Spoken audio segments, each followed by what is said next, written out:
son prochain adversaire. Ce sera le vainqueur d'un autre quart de finale entre l'Égypte et la Côte d'Ivoire. Et puis autre choc ce soir, Cédric, ce sera donc Maroc-Cameroun. Et ici, ça sera à Rabat, dans le stade que vous voyez derrière moi, ce stade du Prince Moulay Abdallah qui a accueilli toutes les rencontres des Lions de l'Atlas. Jusqu'ici, tout un pays est sous tension avant ce choc face au Cameroun.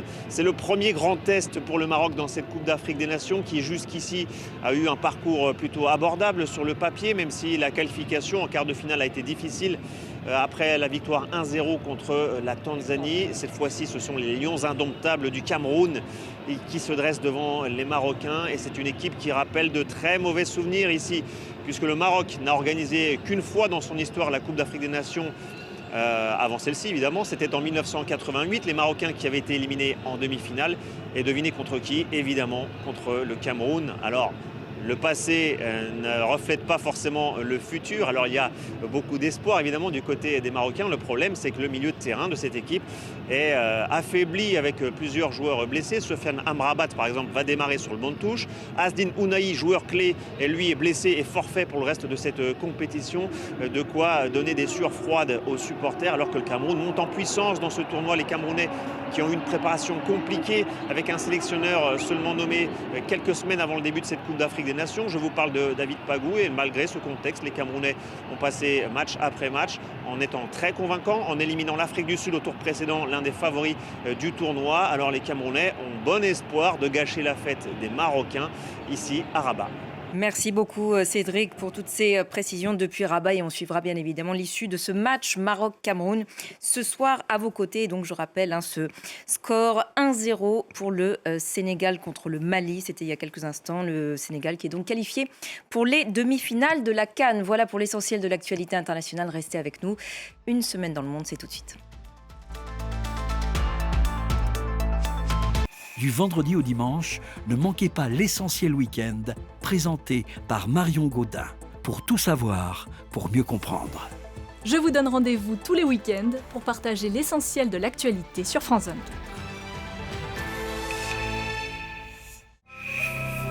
En Égypte, une dette constitue un délit passible de prison. C'est une dame qui m'a prêté l'argent. Elle ne m'a pas dit qu'il y aurait des intérêts. Et les femmes sont les premières victimes. Ça me terrifie. Ça me réveille la nuit et je pleure. Elles sont vulnérables, leurs créanciers sans pitié. Ils préfèrent les femmes car ils peuvent les contrôler, alors qu'un homme peut s'enfuir. Face à ces injustices, des femmes se battent pour aider ces mères et leurs enfants. Voilà, on l'appelle la maison de la vie. On l'a créée en 2019. C'est dans la prison. Ça, c'est une crèche que nous avions demandé d'aménager à l'intérieur. Notre rôle est d'essayer d'atténuer cet impact par l'art, la culture et la musique. Reporter, Égypte, de la dette à la prison, à voir sur France 24.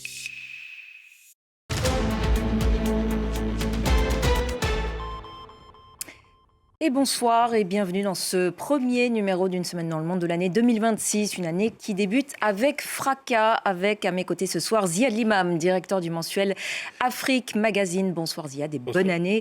Je montre à nouveau Ziad le numéro de décembre-janvier 2026, l'Afrique du futur et la révolution IA en marche sur le continent africain. Avec nous également ce soir Alexandra Schwarzbrod, bonsoir, directrice adjointe de la rédaction de Libération.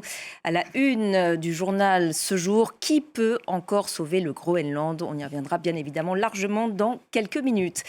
Face à vous, Jean-Christophe Ploquin. Bonsoir Jean-Christophe, rédacteur en chef et éditorialiste à La Croix. À la une de ce vendredi, Jean-Christophe, l'accord UE-Mercosur, 26 ans de psychodrame. Et à la une de l'Hebdo, 1 an de présidence Trump sous le regard de l'Amérique ordinaire. Et une belle interview de Thierry Breton, une longue interview de Thierry Breton, visée par une interdiction de visa aux États-Unis. Donc, absolument, et qu'on lira donc ce week-end. Merci Jean-Christophe. Et puis Eric Truand est avec nous ce soir, dessinateur et membre de Cartooning for Peace. Merci à vous également d'être avec nous ce soir. Eric, au sommaire donc ce soir de cette émission, ce premier coup de tonnerre de l'année 2026 avec l'opération américaine au Venezuela, frappe, capture et exfiltration de Nicolas Maduro, désormais jugé sur le sol américain.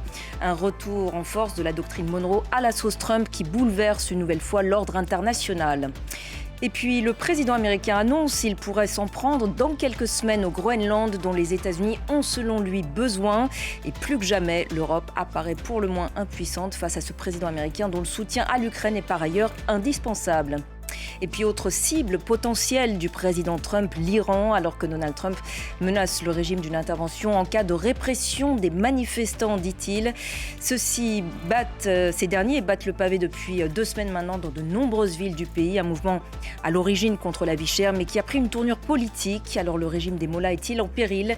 Le guide suprême promet en tout cas qu'il ne reculera pas face aux manifestants. Voilà, ce sont des images qui ont littéralement sidéré la planète. La capture puis l'exfiltration du président vénézuélien et de son épouse depuis présentée à un juge new-yorkais, inculpé entre autres pour narcoterrorisme.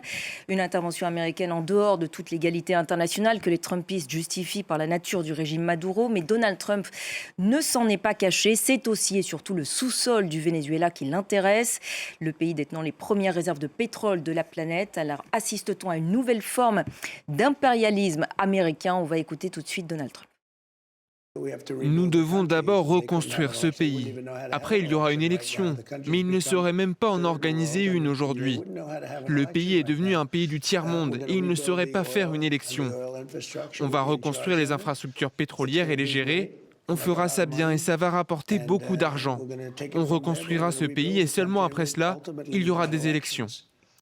Alexandra, c'est donc un retour en force de la doctrine Monroe du début du 19e siècle à la sauce Trump, si je puis dire. Les États-Unis qui dictent donc leur loi, la Pax Americana, sur cette partie du monde. Oui, absolument. C'est à ce à quoi on est en train d'assister. Mais il n'y a pas que Trump. Il y a Vladimir Poutine aussi, de son côté, qui veut reconstituer l'empire russe avec les anciens satellites soviétiques.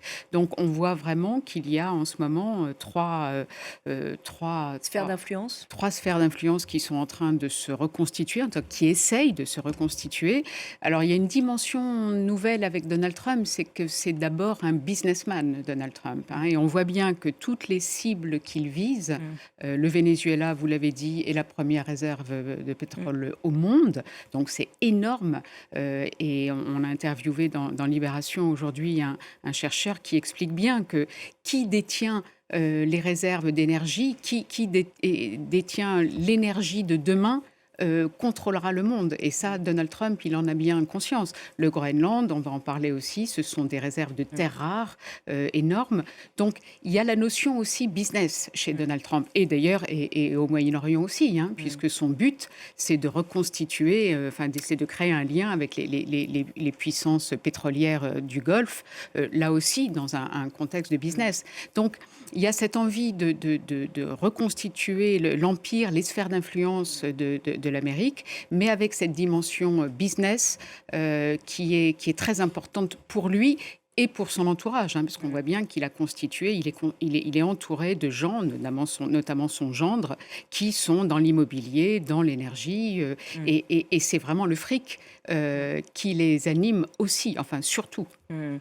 Ziad, effectivement, un impérialisme totalement assumé et totalement business, comme l'a dit Alexandra, même pas maquillé comme ce fut le temps du temps jadis, en opération pro-démocratie, comme c'était le cas par exemple dans les années 80. Que dire de cette transparence de Trump sur ses intentions ? Ce qui est assez incroyable, c'est que si on écoute Trump il y a un an, c'est exactement le contraire. C'est je reste aux États-Unis, je ne fais pas de guerre, je ne vais pas à l'extérieur. America First. America First, c'est la grande époque J.D. Vance, c'est l'Amérique sur elle-même qui règle ses problèmes, etc. Et en quelques mois, on est basculé de ce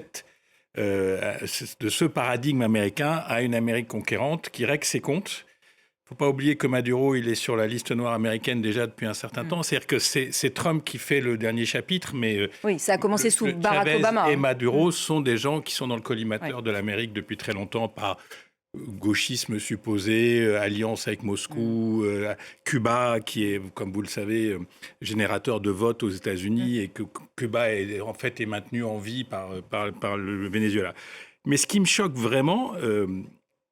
moi, je peux aller assez loin dans le cynisme. On va chercher Maduro, on règle un compte, on met Maduro en prison. Enfin, c'est pas gagné d'ailleurs, parce que le procès, il faut qu'il ait lieu. Le juge, les tribunaux américains, c'est quand même pas non plus l'Albanie. Donc, on va voir comment ça se passe. Mais ce qui est fou, c'est le côté prise de contrôle d'un pays.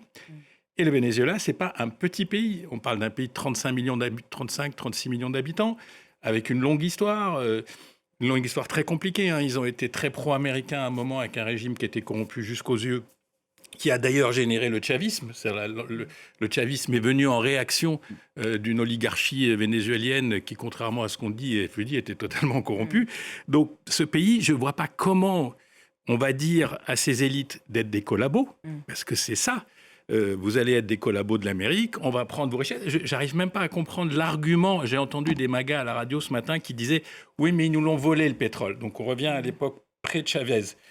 C'était les sociétés américaines, un peu comme à Cuba, les sociétés sucrières. Donc on est quand même dans un grand délire colonial, assumé, mais qui, à mon avis, va se heurter à la réalité du monde, comme je dis souvent sur ce plateau, comme il se heurte à la réalité du monde au Moyen-Orient avec une situation absolument inextricable à Gaza et qui est scandaleuse, comme ils se heurteront avec l'Iran, si on en parlera tout à l'heure. Et donc, l'Amérique est toute puissante, elle a des capacités militaires qui sont impressionnantes, elle l'a montré, mais aller gérer un pays qui d'ailleurs est par ailleurs assez largement armé en termes de milices, de différentes variées de trafiquants. Enfin bon, c'est pas. Voilà, je suis très très surpris que tout ça passe crème aux États-Unis sans que personne ne se dise. Ça commence à monter, mais. Et Maduro a été donc exfiltré, mais le régime lui reste quand même en place. En tout cas, la relève est assurée par Delcy Rodriguez, donc la vice-présidente, enfin jusque-là vice-présidente du Venezuela, une figure acceptable pour Donald Trump. C'est une vision effectivement de la transition comme d'une collaboration, comme disait Ziad. C'est ça le plan de Donald Trump pour la transition au Venezuela? Alors, c'est ce qui semble se dessiner. Lorsque Donald Trump est intervenu, il a notamment écarté l'hypothèse Machado, donc la leader qui va quand même recevoir à la mi-janvier donc la prix Nobel de la paix, qui d'ailleurs dit, enfin dans une déclaration assez surprenante aujourd'hui, qu'elle va lui remettre le prix Nobel de la paix à la Maison-Blanche. C'est consternant pour les deux. C'est surréaliste.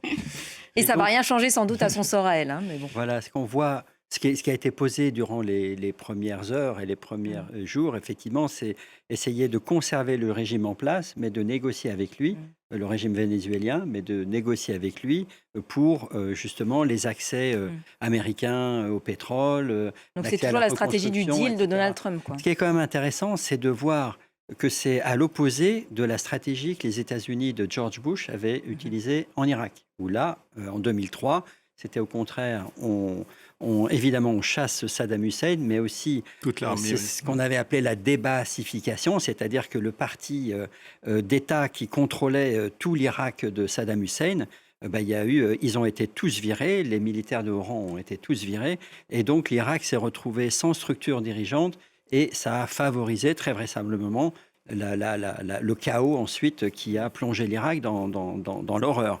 Donc là, visiblement, les Américains apprennent quand même de temps en temps de leurs leçons, et donc ils n'ont pas imaginé un scénario à l'irakienne, mais plutôt de maintenir le régime en place, et qui est un régime qui était à la fois extrêmement idéologique, quand on entendait les discours de Maduro, ou quand on voit d'où venait Chavez, c'était effectivement une idéologie de gauche très très puissante, mais qui, sans doute aussi, a des éléments qui peuvent faire preuve de pragmatisme.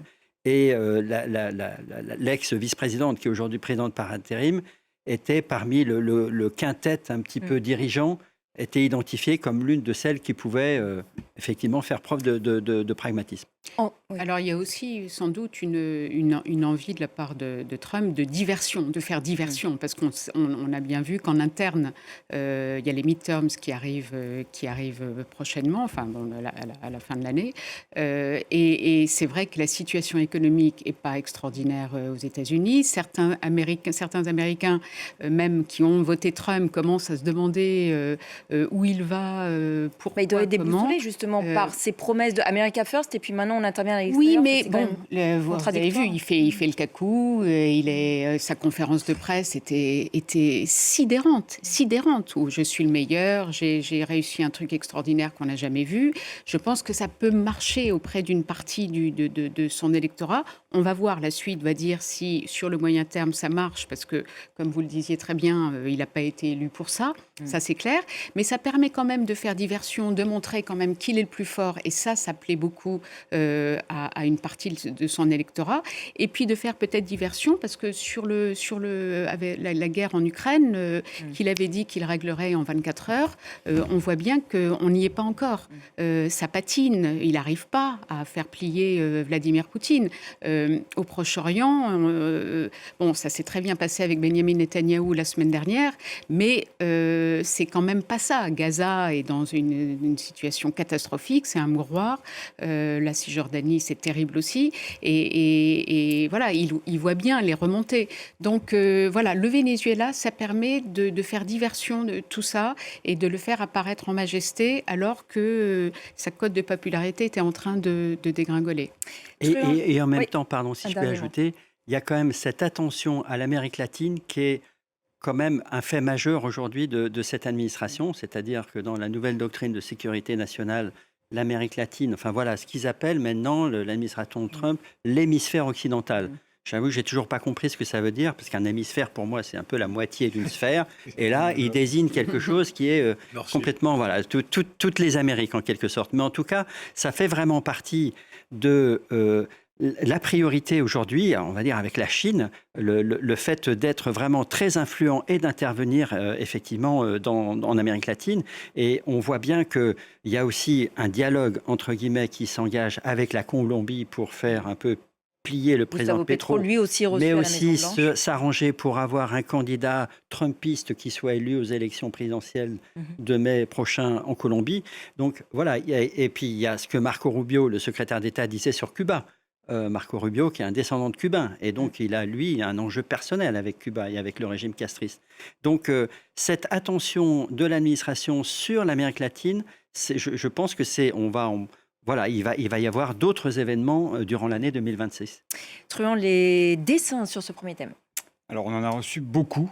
Beaucoup. J'ai essayé de vous faire une sélection qui nous venait d'Amérique latine, justement, pour avoir une vision qui soit un peu au cœur du sujet. Donc, un premier dessin qui nous vient du Venezuela, du dessinateur Veil, qu'on voit à l'écran. Alors là, ça résume un peu, en tout cas, la vision de Veil et d'une partie de la population du Venezuela, qui, comme le disait Ziad, pour qui ça passe pas crème. Et où on voit effectivement le marionnettiste Trump, la fratrie Rodriguez, donc la présidente par intérim, et son frère, le président de l'Assemblée nationale, je crois, qui disent, alors je vais vous épargner mon espagnol, jamais fidèles, et ce qu'on imagine être plutôt des militaires, ou en tout cas les soutiens du régime actuel, toujours des traîtres. Et un pauvre Vénézuélien qui tient un ticket de caisse, parce que c'est aussi de problèmes économiques énormes dont on parle. Un second dessin qui nous vient de l'Équateur, donc un voisin, donc qui dit à peu près la même chose, mais dont je trouvais la simplicité assez éloquente. À bas l'impérialisme, donc là c'est plutôt l'hypocrisie du régime dont on parle, puisqu'on voit que ce abat l'impérialisme qui a été brandi pendant des décennies sert de tapis rouge au roi Trump. Un troisième dessin qui nous vient toujours de l'Amérique latine, de Cuba, du dessinateur Mongo. Le précédent venait de Bonil, où là effectivement on en parle beaucoup. Et c'est aussi la raison à peine cachée, voire pas du tout cachée, de l'invasion et de la capture, avec un Maduro qui n'est pas plus qu'un symbole ici crucifié sur l'autel du pétrole et des ressources naturelles, et le faucon aigle américain. Un avant-dernier dessin qui nous vient toujours du continent américain, où on va passer directement au dessin qui nous vient du continent européen, puisque c'est un dessin que j'ai commis moi-même. Quel avenir pour le Venezuela ? On n'a pas d'idée, mais on a du pétrole. Excellent. Merci beaucoup, Truand, pour ces dessins sur le Venezuela. Thème numéro 2 d'une semaine dans le monde ce soir. Quid donc maintenant de la suite ? Donald Trump menace désormais le Groenland, territoire autonome rattaché au Danemark, qui fait donc partie de l'Union européenne et de l'OTAN. Le président américain estime que les États-Unis ont besoin, dit-il, de ce territoire pour la sécurité nationale des États-Unis, et qu'ils vont s'occuper de ce dossier d'ici quelques semaines. La première ministre ministre danoise avertit, si les États-Unis choisissent d'attaquer un autre pays de l'OTAN, alors tout s'arrête, toute la sécurité mise en place depuis la fin de la Seconde Guerre mondiale. Les Européens, eux, ne frappent toujours pas du poing sur la table, les mains liées sans doute par l'indispensable soutien américain à l'Ukraine. Avancé d'ailleurs cette semaine, on y reviendra lors de la réunion de la coalition des volontaires à Paris. On va tout d'abord écouter la première ministre danoise. Si les États-Unis décident d'attaquer militairement un autre pays membre de l'OTAN, alors ce sera la fin de tout. Cela inclut les accords concernant la sécurité tels qu'ils sont en place depuis la fin de la Seconde Guerre mondiale. Ziad, annexion du Groenland dans les prochains mois avec peut-être des soldats sur place. Est-ce que c'est un scénario dystopique ou c'est possible ? C'est pas dystopique. D'abord, on finit par croire Donald Trump. Maintenant, quand il dit quelque chose, déjà la première fois qu'on dit maintenant, on sait qu'il veut, qu'il peut, et qu'il y a un certain nombre de gens dans l'administration américaine. Ça aussi, je pense que c'est important de le rappeler, qui sont en ligne avec ça. C'est-à-dire, c'est pas lui tout seul, Uburois, dans son bureau, qui appuie sur des boutons. Il y a une machine qui répond aux ordres, il y a des gens qui théorisent, il y a des gens qui exécutent, il y a des militaires qui font. Donc c'est pas du tout dystopique.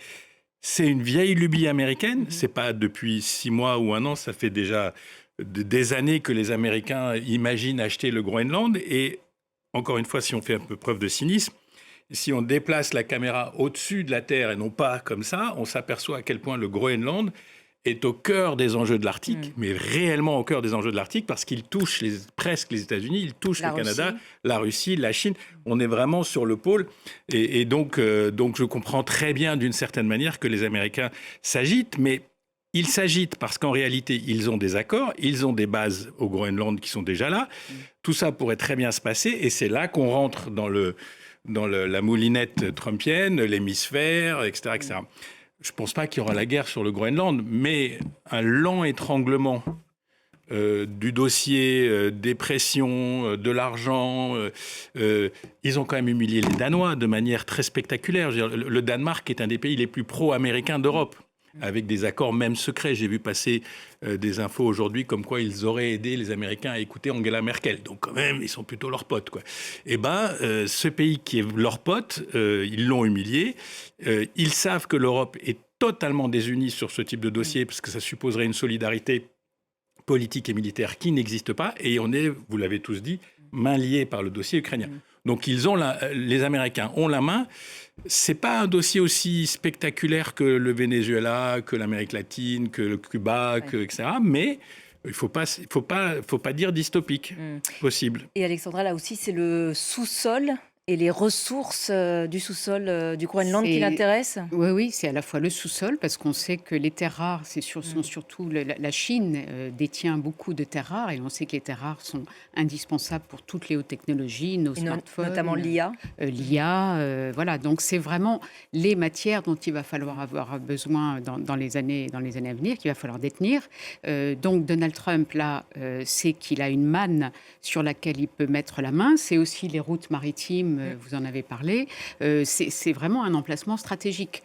Mais ce qui est intéressant, c'est que, comme vous l'avez dit aussi, il n'a pas forcément besoin d'envahir militairement le Groenland. Le Groenland, il y a la population et il y a très peu de personnes. Ils ont déjà une base militaire, une base spatiale. Enfin, ils ont une nouvelle proposition financière à ses habitants. Et surtout, oui, mais c'est pas seulement financière, mais ils peuvent essayer ils ont commencé à le faire, de brosser les indépendantistes dans le sens du poil. Tous ceux qui veulent se détacher du Danemark, et il y en a un certain nombre qui commencent à en avoir, ça fait un moment, qui commencent à en avoir assez de la tutelle danoise. Il y en a quand même pas mal. Et là, les Américains pourraient très facilement essayer de mettre un coin entre les indépendantistes et les autres, et petit à petit essayer de provoquer un soulèvement anti-danois, et puis tranquillement mettre la main sur le territoire. Souvenez-vous, peu après l'investiture de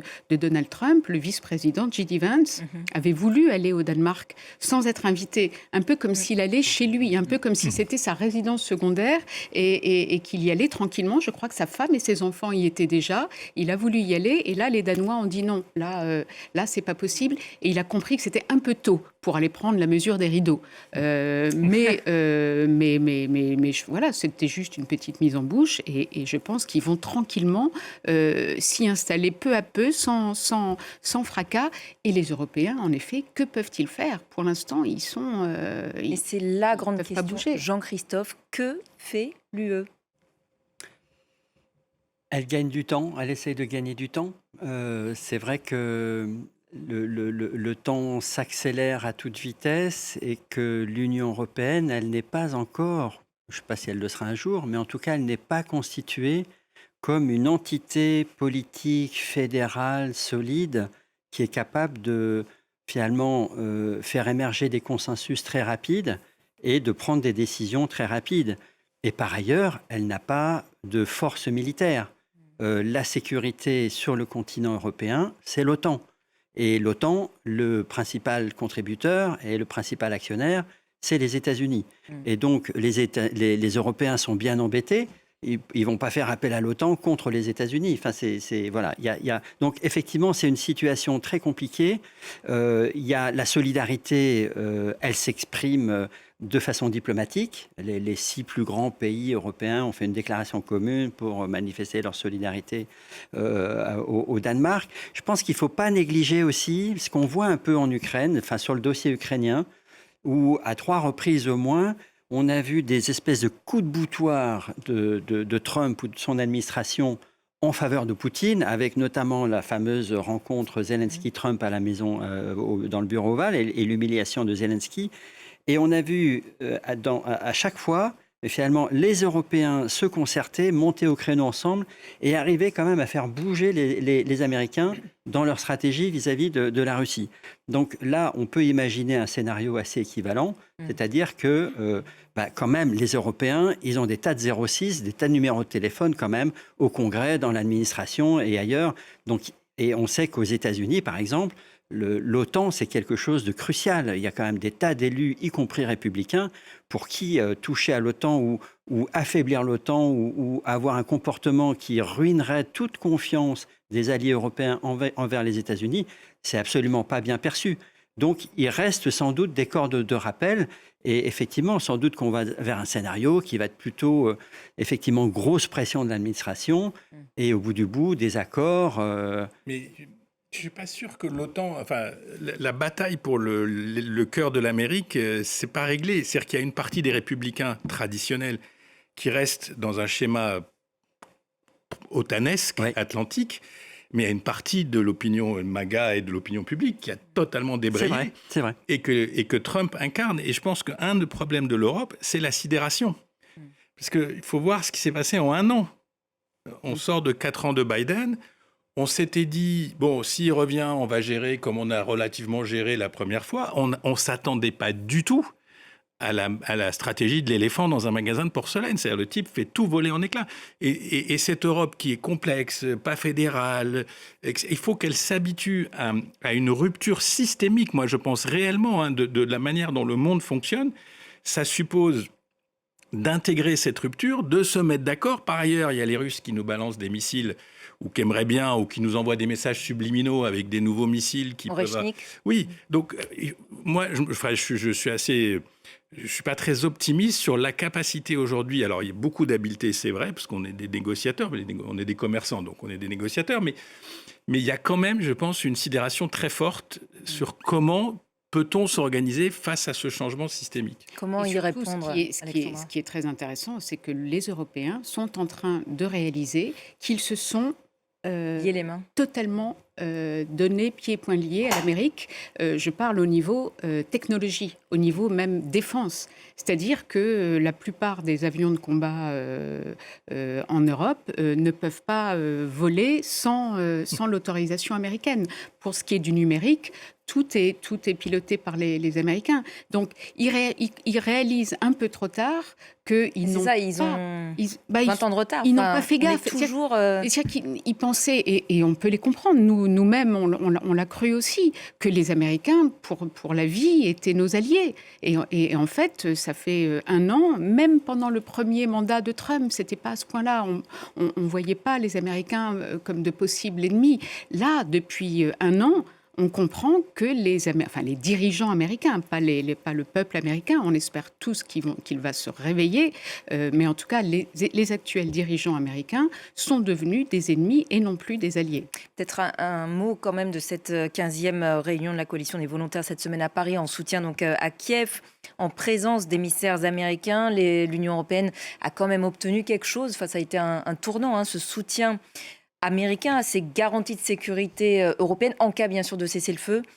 Oui, mais c'est aussi pour ça, justement. Ça mange pas de pain. C'est quand même une discussion qui contourne la discussion, qui devrait être entre l'Ukraine et la Russie. Bon, on a montré qu'on était capable d'avoir un peu de profondeur stratégique, je parle des Européens, et un peu de financement, et un peu de pesanteur pour pouvoir tenir cette Ukraine et la soutenir, parce que les Américains, ils changent de cap toutes les 10 minutes. Comme vous l'avez dit, ce qu'il veut, lui, c'est une paix au prix d'une Ukraine fragilisée, relativement démembrée, et qu'on retourne au business. Donc voilà, c'est pour ça que ces réunions sont importantes, c'est pour dire, on est là, mais encore une fois, je pense que les missiles d'hier soir étaient un message extrêmement précis de Vladimir Poutine aux Ukrainiens et au reste du monde. Ce qui est intéressant sur les missiles, c'est justement la réponse de Poutine, c'est « j'en veux pas de votre truc, ça m'intéresse pas ».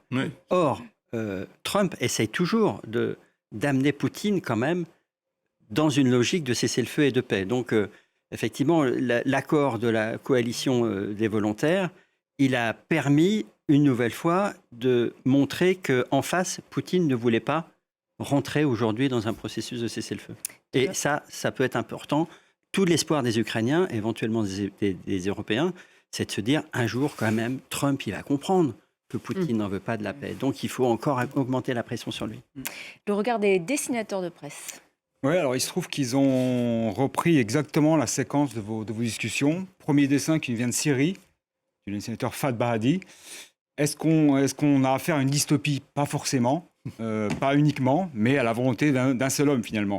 Et à la vision qu'a Trump, en l'occurrence, du sphère et du globe terrestre et de la manière dont il va le retourner à sa guise.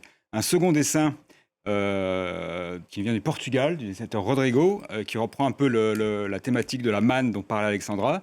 On y voit un Inuit et un phoque qui se demandent mais pourquoi ils voudraient de nous? Pourquoi ce qu'il y a en dessous. Voilà, ce qu'il y a en dessous. Entre autres, puisqu'il y a aussi les routes commerciales stratégiques. Un troisième dessin italien qui nous vient du dessinateur Emanuele Del Rosso. Là, on parlait de sidération. Ziad parlait de sidération et d'un lapin dans les phares. Alors là, on a plutôt une autruche, une Europe qui fait l'autruche, un OTAN qui fait l'autruche et une coalition qui fait l'autruche également. Comme le conclut le dessinateur français Urps dans le dernier dessin, on va voir apparaître menace sur le Groenland, l'OTAN ou la coalition d'ailleurs pourrait agir. Attention, on va faire une réunion. Ils l'ont fait. On ne devrait pas en rire. Non. Allez, dernier thème d'une semaine dans le monde, l'Iran qui a aussi des raisons de s'inquiéter alors que Donald Trump a menacé le régime d'une intervention en cas de répression des manifestants. Ceux-ci battent le pavé depuis 2 semaines maintenant à Téhéran et dans de nombreuses villes du pays, notamment dans l'Ouest. En dépit des tentatives d'apaisement du président Massoud Pezeshkian, les autorités iraniennes, dont la réponse est ambivalente entre déclarations justement destinées à calmer la rue et répression. À l'origine, en tout cas, de ces manifestations, une protestation contre la vie chère, mais au fil des jours, des slogans politiques se sont aussi mêlés aux revendications économiques avec par endroits des slogans hostiles au guide suprême lui-même, Ali Khamenei, qui affirme aujourd'hui qu'il ne reculera pas. On va l'écouter. La nuit dernière, à Téhéran et dans d'autres villes, des vandales ont saccagé des bâtiments appartenant à leur propre pays, uniquement pour plaire au président américain. Que Trump s'occupe d'abord de son propre pays s'il en est capable, il s'y passe toutes sortes d'incidents. Bon, Jean-Christophe, au moins des dizaines de villes sont aujourd'hui concernées, quasiment toutes les provinces de l'Iran. Le mouvement a véritablement pris de l'ampleur depuis 2 semaines. Oui, c'est un mouvement effectivement contre la vie chère. C'est vraiment les 3/4 des Iraniens vivent sous le seuil de pauvreté, donc c'est vraiment un peuple qui souffre énormément, qui souffre depuis très longtemps. Et il y a eu, fin décembre, la chute de la monnaie nationale qui a du coup renchéri toutes les importations. Et donc des gens qui sont sortis spontanément, les bazaris aussi, les commerçants. Qui est plutôt inhabituel parce que c'est un bastion conservateur. Mais... Voilà. Mais alors, est-ce qu'on est dans une phase de coalition des luttes et notamment, on a tous en tête, en fait, le mouvement Femmes, Vie, Liberté de Mahsa, après le décès de Mahsa Amini. Visiblement, on n'en est pas là encore. C'est-à-dire que ceux qui manifestaient il y a 3 ans ne sont pas forcément ceux qui manifestent aujourd'hui. Et donc, finalement, ceux qui manifestaient au temps de Mahsa Amini ne sont peut-être pas en train de jouer la chute du régime. Se disent, ce régime, il est encore là pour tenir. Et face à cette révolte populaire et vraiment du pain, en quelque sorte, qui existe, finalement, le régime a les moyens encore de réprimer férocement, et c'est d'ailleurs ce qu'il dit. Donc c'est sans doute beaucoup trop tôt pour se dire c'en est fini du régime iranien. Il a énormément de ressources. Ce qui est intéressant, évidemment, c'est de voir la pression extérieure des États-Unis et d'Israël, avec le Mossad qui envoie des messages en disant de toute façon, un nouveau plan d'attaque. Voilà, on est dans les manifs et on organise un petit peu tout ça. Donc évidemment, ça envoie des messages très déstabilisants vers le régime iranien. Mais voilà, ce régime dont on connaît la violence et la capacité de réprimer très très férocement a encore cette ressource-là. Israël qui a effectivement qui a validé un nouveau plan d'attaque contre l'Iran, une opération conjointe avec les États-Unis, c'est envisageable ? Ah bah, bien sûr, ça s'est fait au printemps dernier, la fameuse guerre des 12 jours. Et d'ailleurs, souvenez-vous, la semaine dernière, Donald Trump avait proféré les mêmes menaces contre l'Iran, juste après le passage à la Maison-Blanche de Benjamin Netanyahou. Donc, il y a évidemment un plan, ce qui permet de penser que ce régime, certes, il tient, mais il est en sursis. Et il ne peut pas riposter comme il l'a fait dans le passé, parce que les capacités balistiques ont été largement entamées la dernière fois. Il y a ça, et elles sont affaiblies, même si elles ne sont pas totalement détruites. Et puis surtout, il a perdu tous ses proxys, tous ses soutiens, le Hezbollah, le Hamas, qui existent toujours, qui sont toujours là, mais qui sont considérablement affaiblis. Et puis, on sait que tôt ou tard, soit de l'intérieur, parce qu'en effet, comme vous le dites, il est un peu tôt pour savoir si ça va prendre de l'ampleur ou si ça va s'arrêter. Mais ce qui est sûr, c'est que si ce n'est pas ce coup-là, ce sera le prochain coup. Et si ça ne vient pas de la base, les Américains et Donald Trump et Benjamin Netanyahou ont clairement en tête de refrapper l'Iran. Et donc ce régime finira tôt ou tard par tomber. Ziad, Trump est passé des paroles aux actes au Venezuela. Il pourrait aussi le faire pour l'Iran ? Au contraire en ce moment. Il dit je vais les attaquer s'ils tuent. Puis le jour d'après, il dit on va voir ce que ça donne.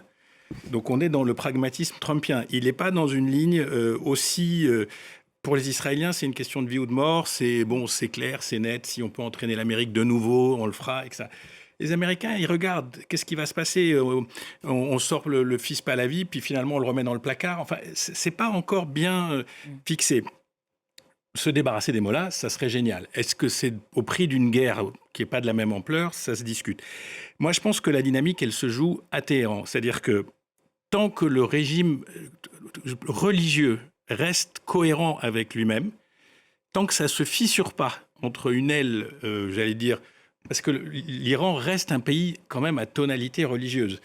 Tant qu'une partie du monde religieux ne bascule pas dans une espèce d'alliance pragmatique avec le monde laïco-moderniste, incarné par exemple un peu comme le président actuellement, s'il n'y a pas cet équilibre-là, ça tiendra. Et les militaires et les passedarans et les gardiens de la Révolution, ils iront vers le pouvoir. Et donc c'est vraiment... Quand est-ce que l'équilibre à l'intérieur de la Révolution, à l'intérieur du régime des mollahs, va bouger pour des raisons de survie ou pour des raisons d'adaptation à un monde différent. Et ce n'est pas le cas pour le moment. Mais on voit aussi que malgré le discours de violence, il y a une forme de contrainte par rapport aux autres manifestations qui avaient été réprimées dans le sang. Hein. Je veux dire, on se rappelle de scènes absolument terrifiantes. Là, on sent qu'il y a une espèce de... Peut-être faudrait pas aller au-delà d'un certain point. Bon, il y a déjà des dizaines de morts, cela dit, et puis il y a cette coupure d'Internet généralisée qui fait craindre à nouveau... Oui, mais la coupure d'Internet, malheureusement, c'est devenu un truc classique. Oui, oui. Que ce soit en Iran, dans tous les pays, on coupe Internet pour pas que les gens voient ou pour pas que les gens communiquent entre eux parce que ça leur permet de monter des manifestations. Mais franchement, encore une fois, je pense que l'idée, ça serait quand même d'essayer d'avoir une coalition du changement, mais qui implique forcément une partie des religieux et du monde religieux, parce que l'Iran, ça reste un pays profondément marqué par 45 ans de révolution islamiste. Et c'est déjà l'heure des dessins sur ce troisième thème. Alors sur ce dernier thème, j'ai 3 dessins. Un premier qui nous vient du Brésil, du dessinateur Amorim. Vous verrez que les 3 dessins tournent autour de la figure évidemment symbolique et cardinale de ce qui se passe en Iran depuis des décennies, donc le guide suprême Ramenai. Là, il semble effectivement, comme les Ziad, que ça se fissure, mais que ça tient un peu de choses. Et ça tient un peu de choses, notamment à cause ou du fait de Ramenai. Un second dessin qui nous vient à nouveau d'Italie, de Lombardie. On n'en a pas parlé ces dernières minutes, mais Bachar al-Assad, d'ailleurs, il a été évoqué qu'il était déjà parti cette semaine, ce qui ne semble pas être le cas. Il pourrait effectivement être accueilli en Russie et partager éventuellement une chambre avec Bachar al-Assad. Un dernier dessin, alors français, comme on sait le faire, qui rappelle, alors avec l'ironie et le cynisme légendaire de Rodot, que tout ça est parti, que l'État Assad est parti de problèmes économiques et de l'incurie du régime à gérer l'économie d'un pays. Donc on y voit là les 2 mots-là. Qu'est-ce que dit le Coran à propos de l'inflation? Merci beaucoup Truand. Allez, un mot tout de même de la libération du chercheur français Laurent Vinatier cette semaine. Il était emprisonné en Russie depuis juin 2024 et il a donc bénéficié d'un échange de prisonniers qui a aussi donc impliqué un basketteur russe détenu en France, lui aussi libéré. Alexandra, pourquoi ce timing ? En tout cas, ce qu'on peut dire, c'est que c'est la première bonne nouvelle. Il faut quand même une première bonne nouvelle une de 2026. Il en fallait une. Après, voilà, ces échanges de prisonniers, ce sont des négociations serrées qui prennent du temps. Pourquoi maintenant ? C'est un peu compliqué de le. En tout cas, pas de quoi réchauffer les relations absolument glaciales entre Emmanuel Macron et Vladimir Poutine. Non, absolument pas. Ziad, un mot là-dessus ? Je sais pas. Je trouve qu'il y a des messages en ce moment qui circulent. Est-ce qu'on doit voir Poutine? Est-ce qu'on ne doit pas voir Poutine? Je trouve que ce genre de son, quand ça arrive dans l'opinion Emmanuel publique, Macron est en train de dire il faut recommencer à lui parler. Alors est-ce que ça etc. Donc joué dans la je balance? sais pas si c'est glacial, hein, on est d'accord. Mais est-ce qu'on est dans une phase de préparer l'opinion à un éventuel dialogue, peut-être, qui rentrerait dans le cadre des négociations, etc. Je ne sais pas. Mais c'est vrai que la phrase, c'est « je ne sais pas ». Et Jean-Christophe, tout ça dans le contexte qu'on a décrit tout à l'heure de bombardements d'ampleur absolument massive encore la nuit dernière sur Kiev, au moins 4 morts, et puis l'utilisation donc de ce Oreshnik inédit. La libération de Laurent Vinatier, c'est un irritant de moins dans la relation possible entre la Russie et la France. Enfin, moi,